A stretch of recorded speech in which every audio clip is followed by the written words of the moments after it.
একদিকে ফ্রান্সের গতিশীল আক্রমণ ভাগ, অন্যদিকে স্পেনের দুর্ভেদ্য রক্ষণ। আলাদা শক্তির জায়গা নিয়ে 2026 বিশ্বকাপের প্রথম সেমিফাইনালে লড়াইয়ে নামছে দুই ইউরোপিয়ান পরাশক্তি।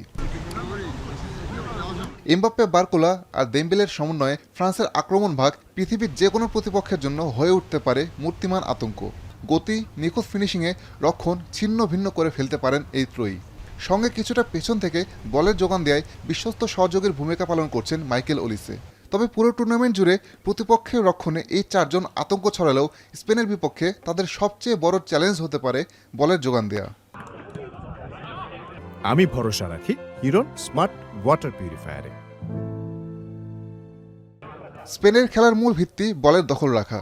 একের পর এক পাসে প্রতিপক্ষকে বল থেকে দীর্ঘ সময় দূরে রেখে ধীরে ধীরে ম্যাচের নিয়ন্ত্রণ নিজেদের হাতে নেয় লা রোহারা।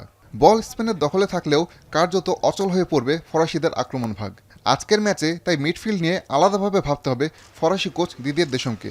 চুয়ামিনি পুরোপুরি ফিট না থাকায় রাবিও আর মানকনের ওপরই থাকবে রদ্রি, পেদ্রির ছন্দ ভাঙার দায়িত্ব।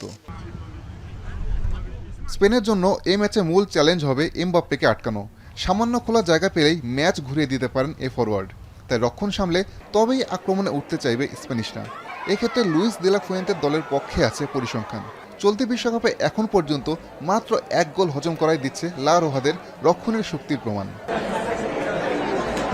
ম্যাচের শেষ ভাগে মিকেল মেরিনোকে সুপার সাব হিসেবে কাজে লাগিয়ে দারুণ সাফল্য পেয়েছেন ফুয়েন্তে। এই ম্যাচেও একইভাবে ফ্রান্সের ফুটবলারদের ক্লান্ত পায়ের সুযোগ নিতে চাইবেন তিনি। বিপরীতে আসর জুড়ে এমবাপ্পের গতি আর কাউন্টার অ্যাটাকে ভরসা করলেও আজ আক্রমণের পরিকল্পনায় কিছুটা ভিন্নতায় দেখাতে পারে ফ্রান্স। আসাদুজ্জামান লিটন, এখন।